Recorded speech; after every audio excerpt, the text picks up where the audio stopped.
매출이 늘어날수록 적자가 늘어난다고요? 여기 한 미국인이 한국 면세점 매출을 듣고 놀라며 당황하고 있습니다. 한국 면세점 업계의 오랜 주요 고객이자 수익성 악화의 주범으로 꼽혀온 중국 보따리 상인 다이궁. 최근 롯데면세점이 업계 최초로 이들과의 거래를 전면 중단했습니다. 롯데면세점이 2024년 말 갑자기 이런 결정을 내린 이유가 무엇일까요? 매출 절반을 포기하면서까지 내린 이 파격적인 결단 뒤에는 어떤 사연이 숨어 있었을까요? 화려한 매출 뒤에 감춰진 놀라운 진실, 그리고 전 세계를 발칵 뒤집어 놓은 한국 면세 업계의 용기 있는 결단까지. 지금 바로 그 이야기 속으로 들어가 보겠습니다. 시청하기 전에 좋아요와 구독 부탁드립니다. 안녕하세요. 저는 마이클 존슨입니다. 미국 뉴욕 출신의 면세 컨설턴트죠. 10년 전 33살의 나이에 미국의 안정적인 커리어를 뒤로하고 한국행을 선택했습니다. 많은 사람들이 제가 미쳤다고 했죠. 글로벌 컨설팅 회사에서 승승장구하던 제가 갑자기 아시아의 작은 나라로 떠난다니 누가 봐도 이해할 수 없는 선택이었을 겁니다. 하지만 저는 알았습니다. 제가 찾던 것이 바로 이곳에 있다는 걸요. 처음 한국과 인연을 맺은 건 2014년 뉴욕 본사에서 한국 면세업계 분석 프로젝트를 맡으면서였습니다. 당시 저는 전형적인 서구인의 시각으로 아시아 시장을 바라보고 있었죠.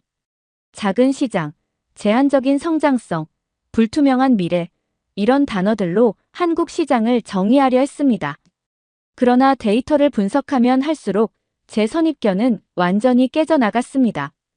놀라운 성장세, 혁신적인 운영 방식, 그리고 무엇보다 정직하고 투명한 비즈니스 문화, 수치로는 설명할 수 없는 무언가가 있었죠. 결국 저는 직접 확인하고 싶어졌고 한국행을 결심했습니다. 매출이 늘어날수록 적자가 늘어난다고요? 그날도 평소처럼 인천공항 면세점을 둘러보고 있을 때였습니다. 제 귀를 의심할 수밖에 없는 이야기를 듣게 될 줄은 꿈에도 몰랐죠.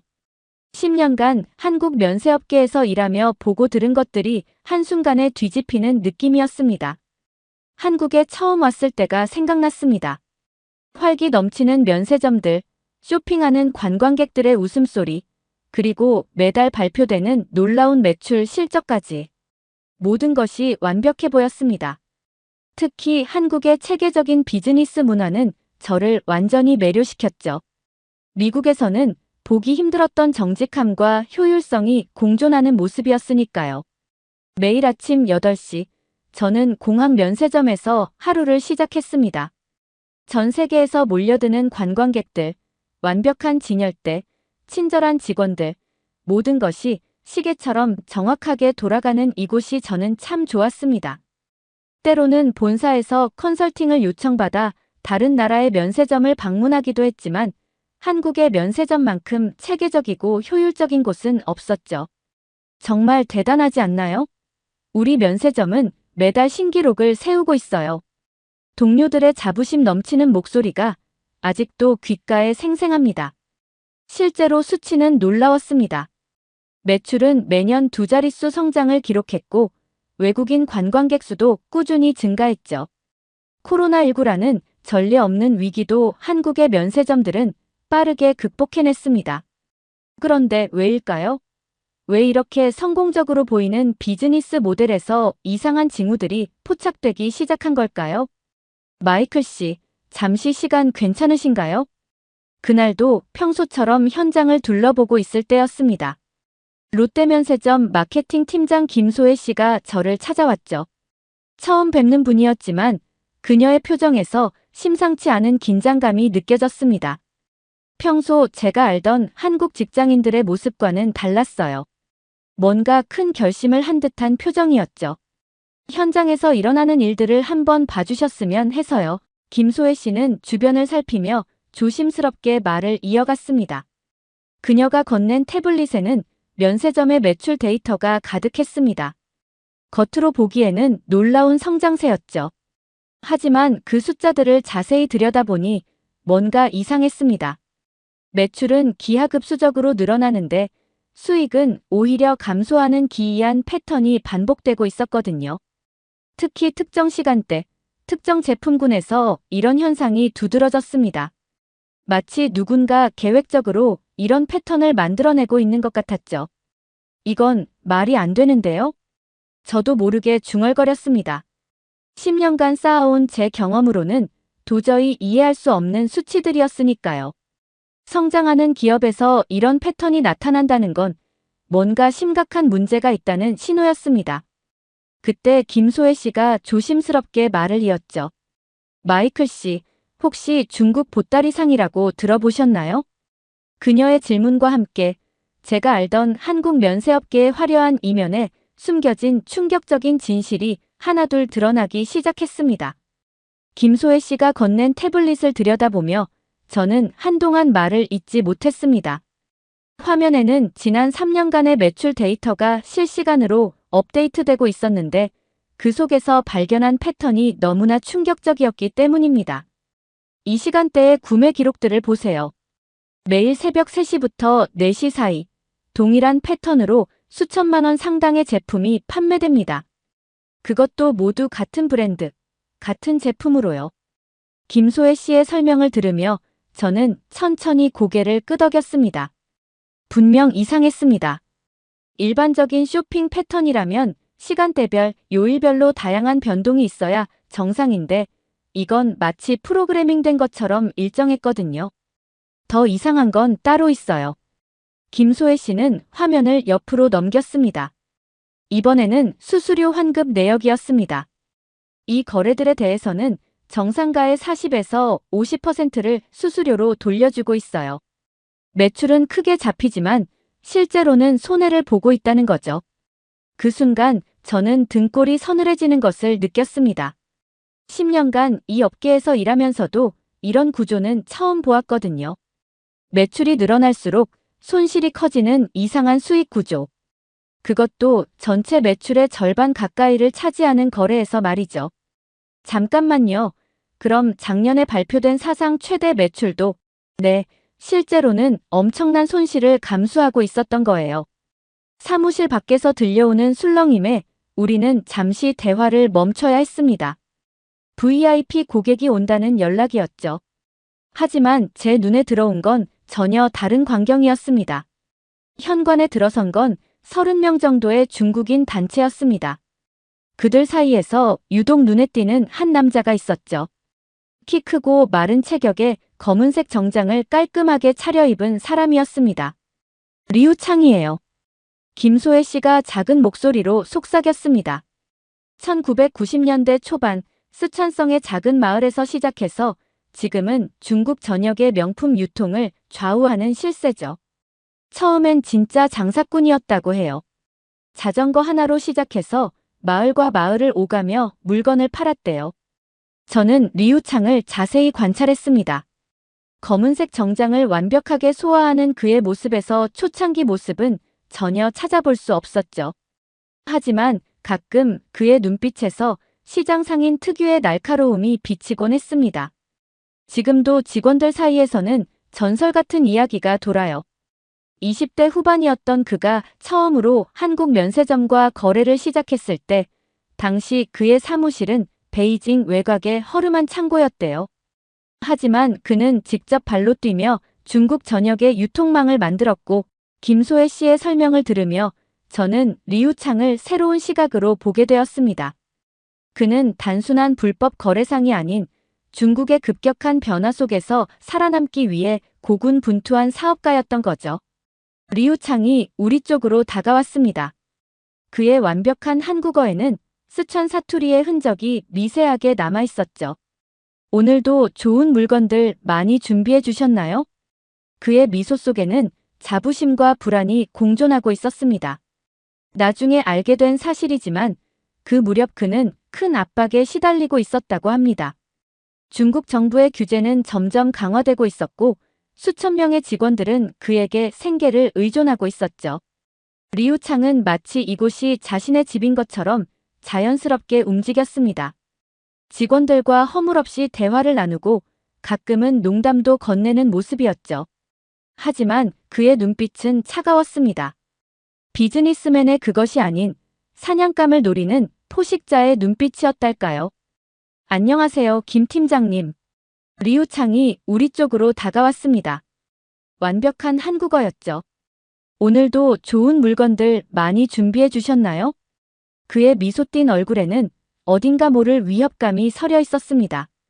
김소혜 씨는 예의 바르게 인사를 했지만 저는 그녀의 손이 살짝 떨리는 것을 놓치지 않았죠. 네, 물론이죠. 하지만 리우 씨, 오늘은 구매 한도요? 김 팀장님, 우리가 얼마나 오래 같이 일했죠? 작년에만 해도 우리가 얼마나 많은 매출을 만들어줬는지 잊으신 건 아니겠죠? 리우 창의 목소리에 날이 섰습니다. 주변의 공기가 순식간에 얼어붙는 것 같았죠.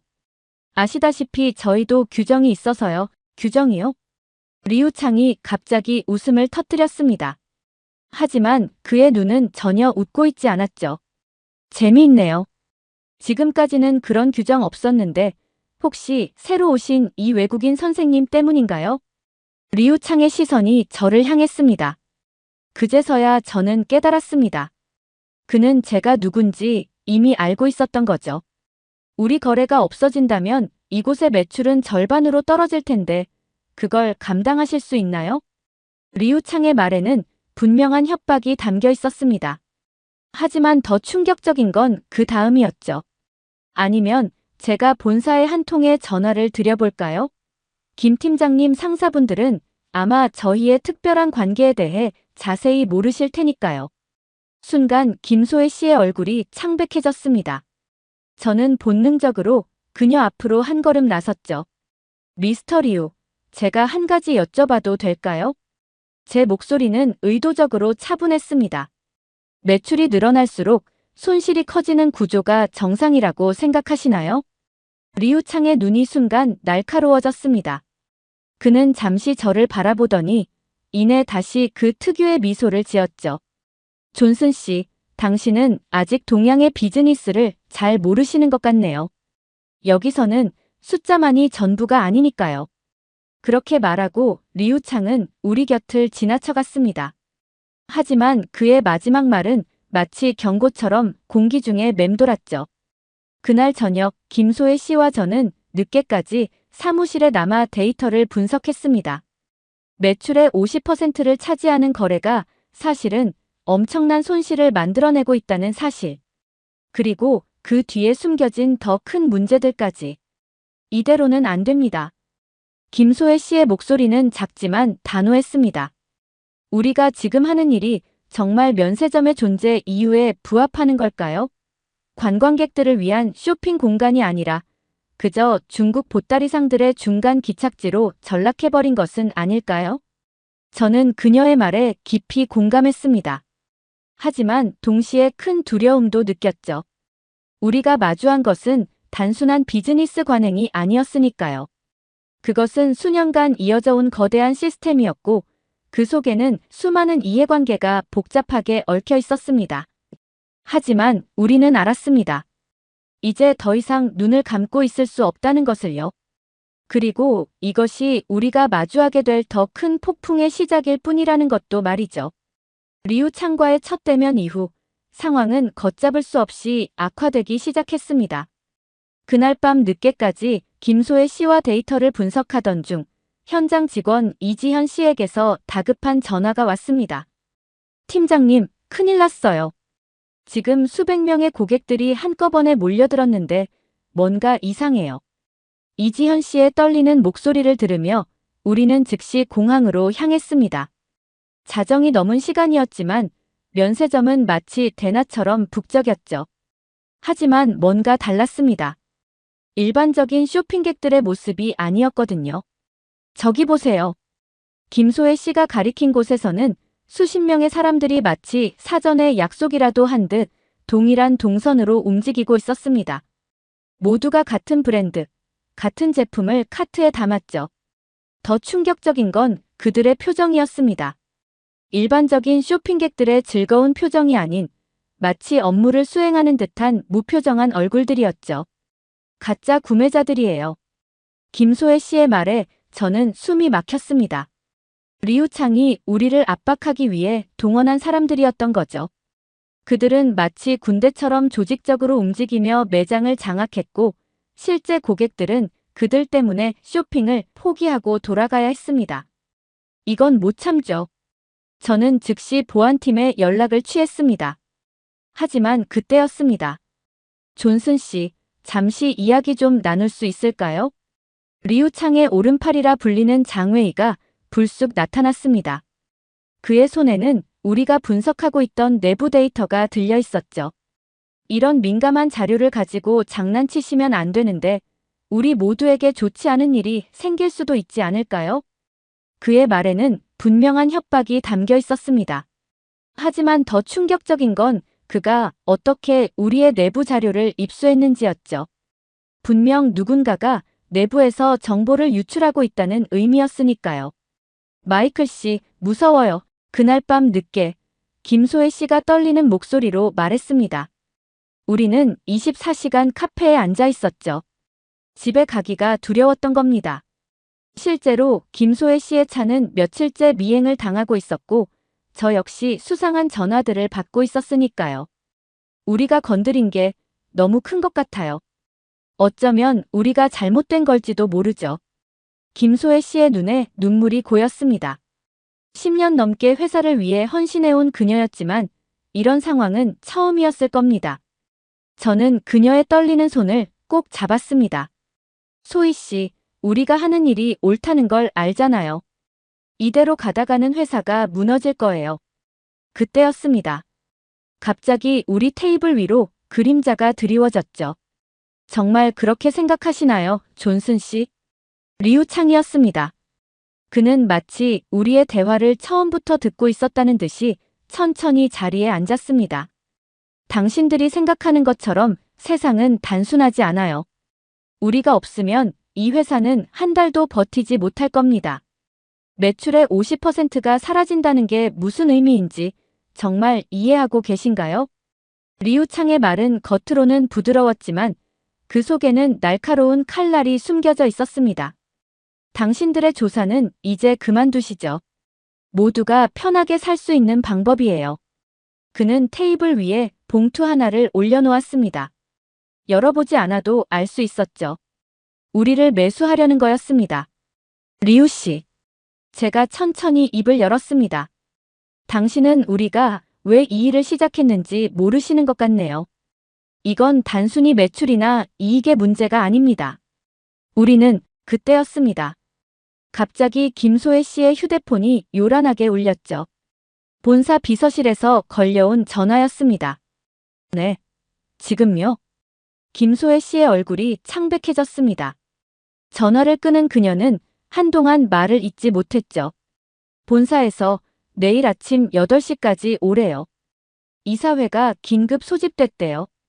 리우창은 의미심장한 미소를 지으며 자리에서 일어났습니다. 마지막 기회예요. 현명한 선택하시길 바랍니다. 그가 사라진 후 카페에는 무거운 침묵이 내려앉았습니다.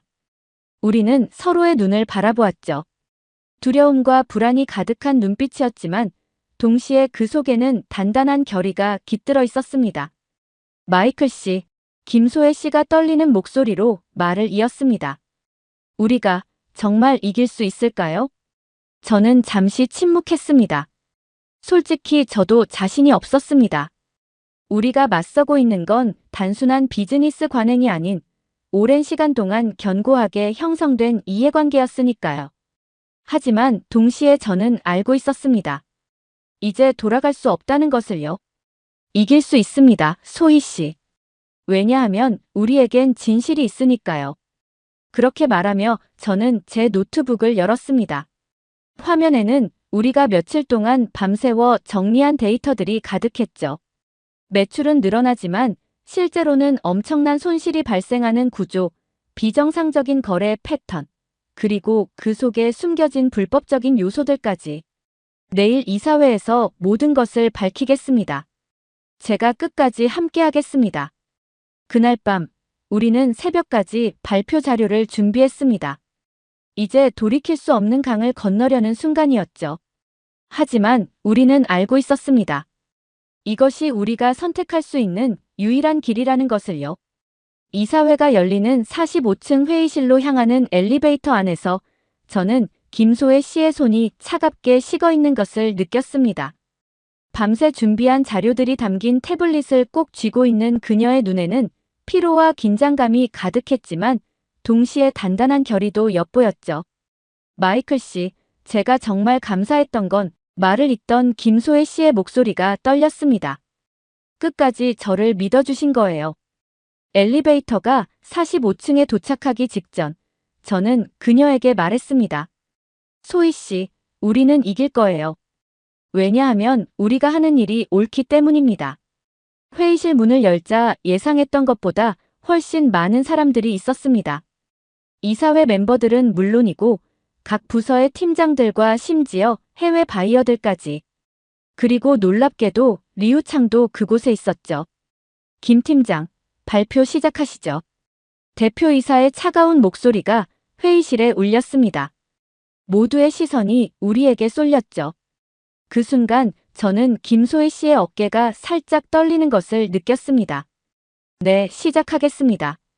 김소혜 씨가 첫 화면을 띄웠습니다. 지난 3년간의 매출 추이를 보여주는 그래프였죠. 겉으로 보기에는 놀라운 성장세였습니다. 보시다시피 우리 회사의 매출은 매년 두 자릿수 성장을 기록하고 있습니다. 하지만 그녀가 다음 화면으로 넘어갔습니다. 수익성 분석 자료였죠.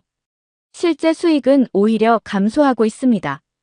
그 이유가 바로 여기에 있습니다. 화면에는 중국인 보따리 상들과의 거래 구조가 상세히 분석되어 있었습니다. 정상가의 40에서 50%를 수수료로 환급해주는 비정상적인 구조, 그로 인해 매출이 늘수록 손실이 커지는 역설적인 상황까지. 잠깐만요. 갑자기 한 이사가 말을 끊었습니다. 이건 우리가 이미 알고 있는 내용 아닙니까? 어려운 시기에 매출을 유지하기 위한 불가피한 선택이었다는 것도 그렇습니다. 이번에는 제가 한 걸음 앞으로 나섰습니다. 하지만 이게 전부가 아닙니다. 우리가 발견한 더 심각한 문제가 있습니다. 저는 USB를 꺼내 노트북에 연결했습니다. 화면에는 제가 며칠 동안 추적한 자금 흐름도가 나타났죠. 이 거래들은 단순한 면세품 구매가 아닙니다. 자금 세탁과 탈세의 통로로 활용되고 있었다는 증거를 발견했습니다. 순간 회의실이 얼어붙었습니다. 리우창의 얼굴이 굳어지는 것이 보였죠. 더구나 이 과정에서 우리 회사의 이미지는 심각하게 훼손되고 있습니다. 실제 관광객들은 쇼핑할 기회를 빼앗기고 있고 우리는 점점 정상적인 유통 채널로서의 기능을 잃어가고 있습니다. 그때였습니다. 그래서 우리더러 수십 년간 이어온 거래 관계를 하루아침에 끊으라는 겁니까? 한 임원이 날카롭게 물었습니다. 매출의 50%가 사라진다면 우리 회사는 살아남을 수 있습니다. 갑자기 새로운 목소리가 들렸습니다. 회의실 뒤쪽에서 한 여성이 일어섰죠. 유럽 럭셔리 브랜드의 바이어 소피아 블랑이었습니다. 사실 우리는 오래전부터 아시아 시장에서 이런 비정상적인 거래가 이루어지는 것을 우려해왔습니다. 하지만 지금 이 순간 롯데면세점이 보여주는 용기 있는 행보에 크게 감명받았습니다. 소피아의 발언은 회의실의 분위기를 완전히 바꾸어 놓았습니다. 우리 브랜드는 롯데면세점의 새로운 도전을 전적으로 지지합니다. 더 나아가 정상적인 유통 구조로의 전환을 전제로 한 새로운 파트너십을 제안하고 싶습니다. 그녀의 말에 다른 해외 바이어들도 하나둘 동의를 표했습니다. 예상치 못했던 지원군의 등장이었죠. 게다가 이번에는 이지현 씨가 발언을 시작했습니다. 현장에서 10년 넘게 일해온 그녀의 목소리에는 무게가 실려 있었죠. 최근 들어 개별 여행객들의 불만이 급증하고 있습니다. 보따리 상들 때문에 정작 진짜 고객들이 쇼핑을 못하고 돌아가는 일이 빈번해지고 있어요. 이대로 가다가는 우리는 진짜 고객들마저 잃게 될 것 같습니다. 회의실에 잠시 침묵이 흘렀습니다. 그때 대표이사가 천천히 입을 열었습니다. 김 팀장, 당신이 생각하는 해결책은 뭡니까? 김소혜 씨는 잠시 숨을 고르더니 마지막 화면을 띄웠습니다. 그곳에는 우리가 밤새워 준비한 새로운 전략이 담겨 있었죠. 기존의 보따리상 중심 구조에서 벗어나 진정한 의미의 글로벌 면세점으로 거듭나는 겁니다. 개별 여행객과 VIP 고객 중심의 새로운 비즈니스 모델을 제안합니다. 상세한 실행 계획과 예상 효과가 차례로 제시되었습니다. 단기적인 매출 감소는 불가피하지만 장기적으로는 더 건강하고 지속 가능한 성장이 가능하다는 내용이었죠. 물론 쉽지 않은 선택입니다.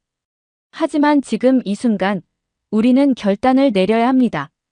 당장의 매출을 위해 회사의 미래를 포기할 것인가, 아니면 잠시의 어려움을 감수하고 새로운 도약을 준비할 것인가. 김소혜 씨의 마지막 말이 끝나자 회의실에는 깊은 침묵이 흘렀습니다. 모두가 이 순간의 무게를 느끼고 있었죠. 그때 리우창이 자리에서 벌떡 일어났습니다. 이건 말도 안 되는, 하지만 그의 말은 끝나지 못했습니다. 대표이사가 손을 들어 그의 말을 막았기 때문이죠. 충분히 들었습니다.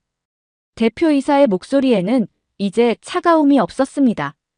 김 팀장, 당신의 용기에 감사합니다. 그리고 그가 잠시 회의실을 둘러보았습니다. 이사회는 오늘 새로운 결정을 내려야 할 것 같군요. 이사회가 끝나고 나온 결정은 충격적이었습니다. 2025년 1월 1일부터 중국인 보따리상들과의 모든 거래를 전면 중단한다는 것. 저는 그 순간 김소혜 씨의 눈에서 눈물이 흐르는 것을 보았습니다. 안도의 눈물이었을까요? 아니면 앞으로 다가올 폭풍을 예감한 두려움의 눈물이었을까요? 마이클 씨, 우리가 정말 해냈네요. 김소혜 씨의 떨리는 목소리에는 기쁨과 불안이 공존하고 있었습니다. 이제 우리 앞에는 더 큰 과제가 놓여 있었으니까요. 매출의 절반을 차지하던 거래를 중단하고 어떻게 회사를 이끌어 나갈 것인가. 그날 저녁, 우리는 평소와 달리 회사 근처 한 식당에서 늦게까지 이야기를 나눴습니다. 김소혜 씨, 이지현 씨, 그리고 현장에서 오랫동안 일해온 베테랑 직원들까지. 모두의 표정에서는 걱정과 기대가 교차하고 있었죠. 사실 저는 이런 날이 올 거라고 믿어왔어요. 이지현 씨가 소주잔을 천천히 돌리며 말했습니다. 매일 아침 출근할 때마다 느꼈거든요. 우리가 하는 일이 점점 면세점의 본질에서 멀어지고 있다는 걸요. 진짜 고객들은 뒷전이고 보따리상들의 대리점처럼 변해가는 게 너무 안타까웠어요. 그녀의 말에 다른 직원들도 하나둘 고개를 끄덕였습니다. 근데 말이에요. 베테랑 직원 중 한 명이 입을 열었습니다. 오늘 소피아 블랑 씨가 한 말 들으면서 문득 깨달은 게 있었어요. 우리가 그동안 너무 중국 시장만 바라보고 있었던 건 아닐까요? 세상은 이렇게 넓은데. 그의 말은 제게 큰 울림을 주었습니다. 맞습니다. 우리는 그동안 너무 한쪽만 바라보고 있었던 거죠. 중국 보따리상들이 가져다주는 큰 매출에 눈이 멀어 더 큰 가능성을 보지 못했던 겁니다. 잠깐만요. 저는 노트북을 꺼내 최근 관광 트렌드 데이터를 띄웠습니다. 보세요. 개별 여행객이 전체 관광객의 80%를 차지하고 있어요. 그리고 이들의 평균 체류 기간과 소비 금액은 계속 증가하고 있죠. 특히 MZ세대의 경우 데이터를 하나씩 살펴볼수록 새로운 가능성이 보이기 시작했습니다. 우리가 그동안 놓치고 있던 거대한 기회였죠. 그리고 이건 어떠세요? 김소혜 씨가 자신의 태블릿을 꺼냈습니다. 최근 럭셔리 브랜드들의 아시아 전략을 분석해봤는데 그들도 변화를 모색하고 있어요. 대량 판매 위주의 정책에서 벗어나 브랜드 가치와 고객 경험을 중시하는 방향으로요. 그녀의 설명을 들으며 우리는 점점 더 선명한 그림을 그릴 수 있었습니다. 단순히 보따리상과의 거래를 중단하는 것이 아니라 완전히 새로운 비즈니스 모델을 만들어내는 것. 그것이 우리가 가야 할 길이었죠. 마이클 씨. 잠시 후 김소혜 씨가 조용히 말을 걸었습니다. 왜 처음부터 이걸 보지 못했을까요? 이렇게 분명한 진실을, 이렇게 큰 가능성을. 저는 잠시 생각에 잠겼습니다. 그리고 문득 10년 전 제가 처음 한국에 왔을 때의 기억이 떠올랐죠.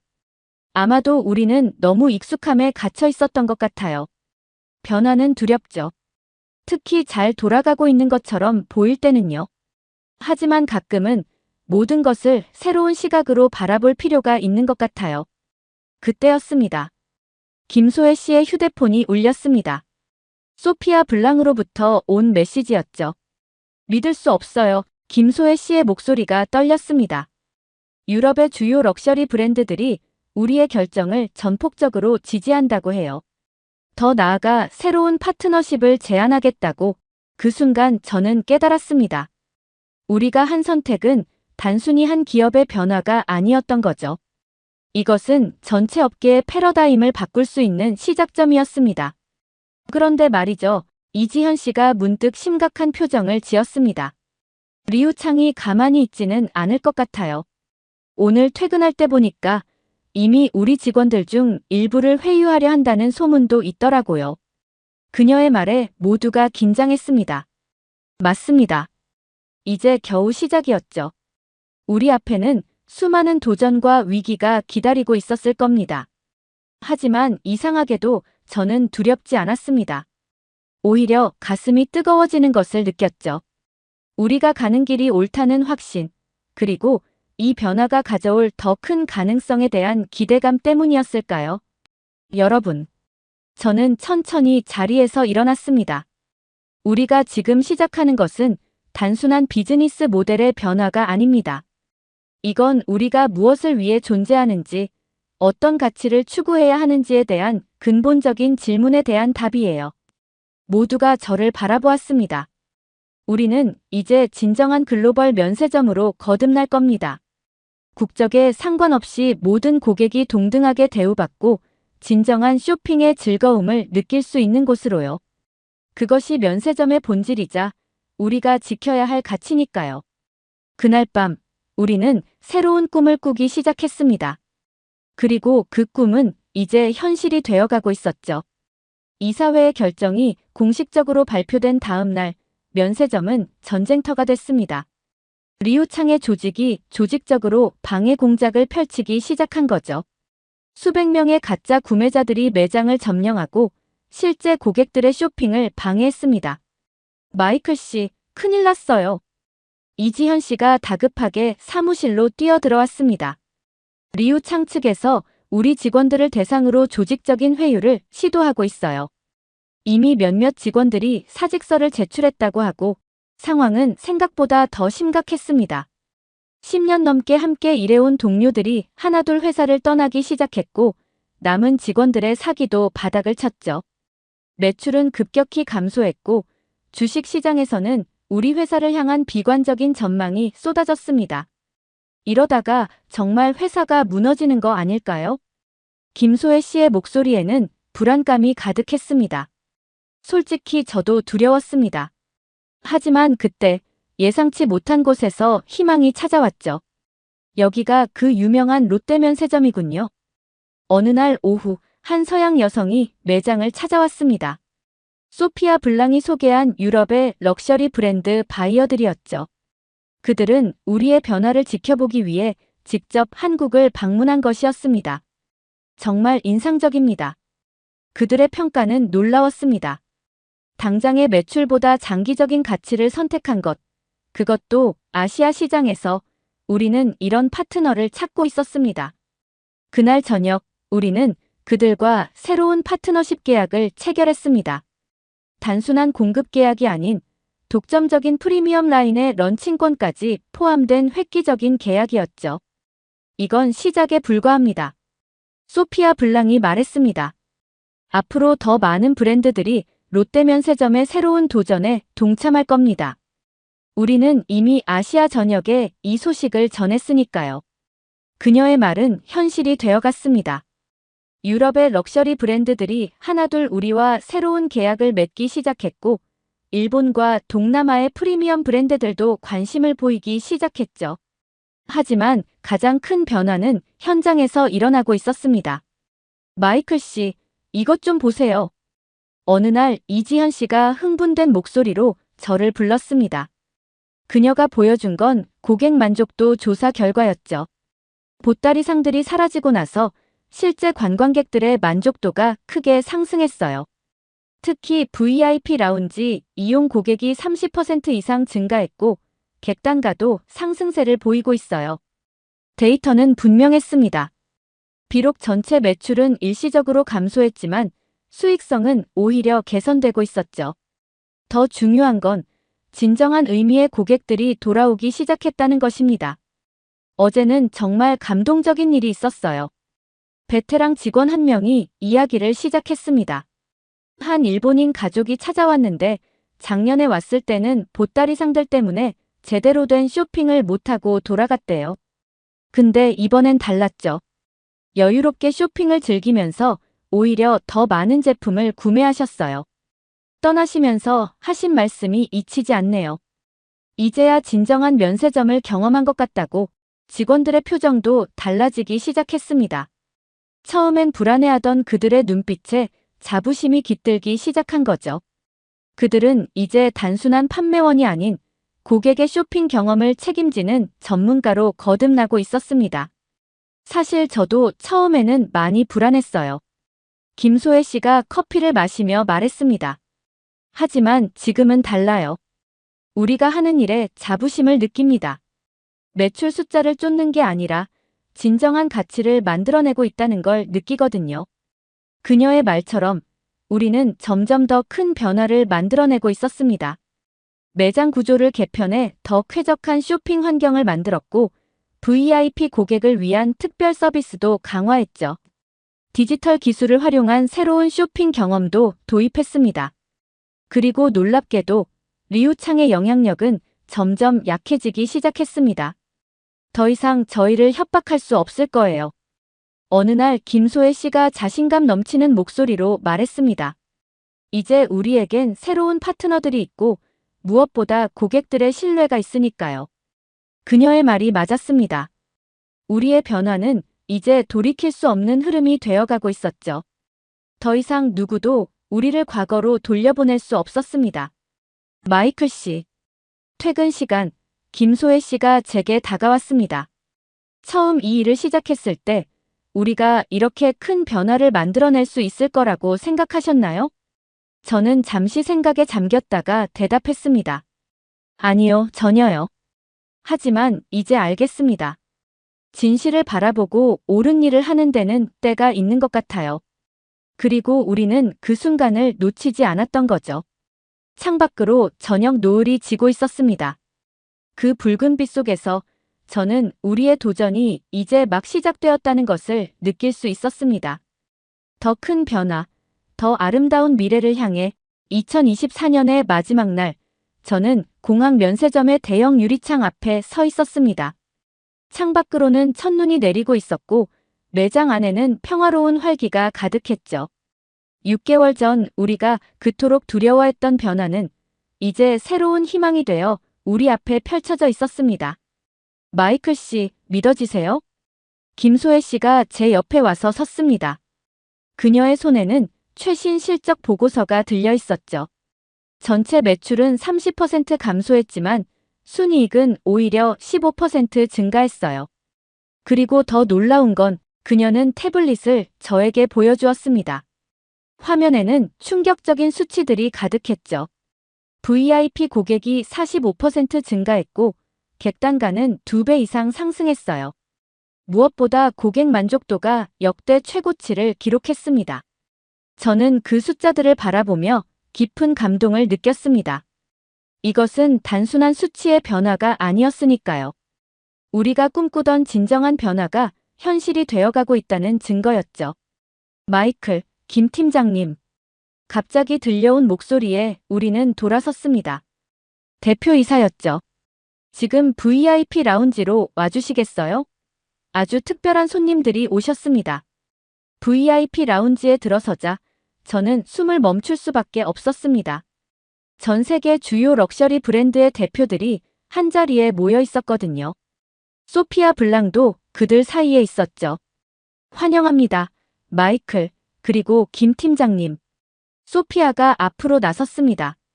오늘 우리가 이 자리에 모인 것은 롯데면세점의 혁신적인 변화를 직접 확인하고 축하하기 위해서입니다. 그리고 그녀가 의미심장한 미소를 지었습니다. 새로운 제안을 하기 위해서죠. 다음 순간 그들이 내놓은 제안은 우리의 상상을 뛰어넘는 것이었습니다. 롯데면세점을 아시아 프리미엄 면세 유통의 허브로 만들자는 거였죠. 독점적인 프리미엄 라인 런칭은 물론 글로벌 VIP 고객 네트워크 구축까지, 이것은 단순한 비즈니스 제안이 아닌 면세 산업의 새로운 패러다임을 만드는 프로젝트였습니다. 이건 정말 김소혜 씨의 목소리가 떨렸습니다. 그때였습니다. 참 아이러니하군요. 익숙한 목소리가 들려왔습니다. 리우창이었습니다. 그는 언제 들어왔는지 라운지 한쪽에 서 있었죠. 6개월 전과는 다른 모습이었습니다. 값비싼 정장 대신 수수한 셔츠 차림이었고 그의 눈빛에서는 과거의 날카로움이 사라져 있었습니다. 지난달 제가 자란 쓰촨성의 고향 마을에 다녀왔습니다. 그의 목소리에는 깊은 회한이 묻어 있었습니다. 30년 전 저는 그곳에서 자전거 하나로 장사를 시작했죠. 그때는 정직하게 살았습니다. 하지만 언제부턴가 제가 꿈꾸던 모습과는 너무 다른 사람이 되어 있더군요. 리우창은 창밖으로 눈을 돌렸습니다. 제 아들이 있습니다. 올해 대학을 졸업하는데 제가 하는 일을 물어보더군요. 그때 처음으로 깨달았습니다. 제가 그동안 쌓아온 것들이 어쩌면 제 아들에게는 부끄러운 유산이 될 수도 있겠다는 걸요. 그는 잠시 말을 멈추었다가 다시 이어갔습니다. 당신들의 변화를 지켜보면서 많이 생각했습니다.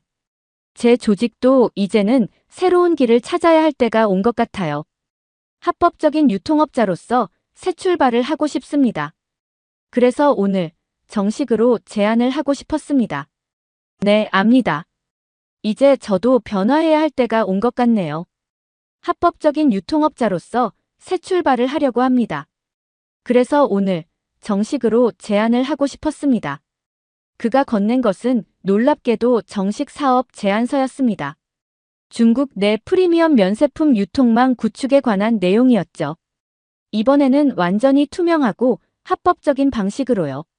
마이클, 어떻게 생각하시나요? 대표이사가 제게 물었습니다.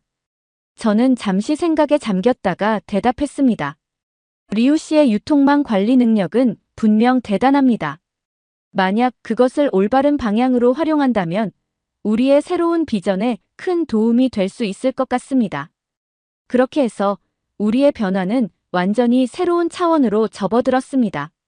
적이었던 사람이 동반자가 되고 위기였던 순간이 기회로 바뀌었죠. 자, 이제 공식 발표를 할 시간입니다. 대표이사가 자리에서 일어났습니다. 1층 중앙홀에는 이미 수많은 기자들이 모여 있었죠. 전 세계 주요 미디어들이 우리의 혁신 사례를 주목하고 있었으니까요. 발표장으로 향하는 엘리베이터 안에서 김소혜 씨가 제 손을 꼭 잡았습니다. 마이클 씨, 우리가 정말 해냈네요. 저는 고개를 끄덕였습니다. 네, 해냈습니다. 하지만 이건 끝이 아니라 새로운 시작이에요. 발표장에 들어서자 수백 개의 플래시가 터졌습니다. 그리고 그 순간 저는 깨달았습니다. 우리가 이룬 것은 단순한 비즈니스의 성공이 아니었다는 것을요. 우리는 불가능해 보였던 변화를 현실로 만들어냈고 그 과정에서 적과 동지의 경계마저 허물어버렸습니다. 대표이사가 연단에 섰습니다. 그의 목소리는 힘차고 자신감에 차 있었죠. 오늘 우리는 새로운 역사를 시작합니다. 단순한 면세점이 아닌 글로벌 프리미엄 리테일의 새로운 기준을 제시할 것입니다. 그리고 이 도전에는 이제 전 세계의 파트너들이 함께합니다. 그의 말이 끝나자 우레와 같은 박수가 터져 나왔습니다. 저는 그 순간 김소혜 씨의 눈에서 눈물이 흐르는 것을 보았습니다. 그것은 기쁨의 눈물이자 새로운 시작을 알리는 눈물이었죠. 밖에는 여전히 눈이 내리고 있었습니다. 하지만 이제 그 하얀 눈은 더 이상 차갑게 느껴지지 않았습니다. 그것은 마치 우리의 새로운 시작을 축복하는 것 같았죠. 면세 산업의 새로운 역사가 바로 여기 대한민국에서 시작되고 있었습니다. 오늘 이야기 어떠셨나요? 정상가의 40에서 50%를 수수료로 돌려받고 면세품을 중국 시장에서 불법 유통하던 보따리상들의 횡포가 얼마나 심각했는지 아시겠죠? 매출의 50%를 차지한다는 이유로 이런 비정상적인 거래를 계속 유지했다면 한국의 면세업계는 영원히 중국 보따리상들의 놀이터로 전락했을 것입니다. 다행히도 한국의 면세점은 정상적인 유통 채널로 거듭나고 있습니다. 오히려 매출은 줄었지만 수익은 늘었고 전 세계 럭셔리 브랜드들의 신뢰를 얻게 되었죠.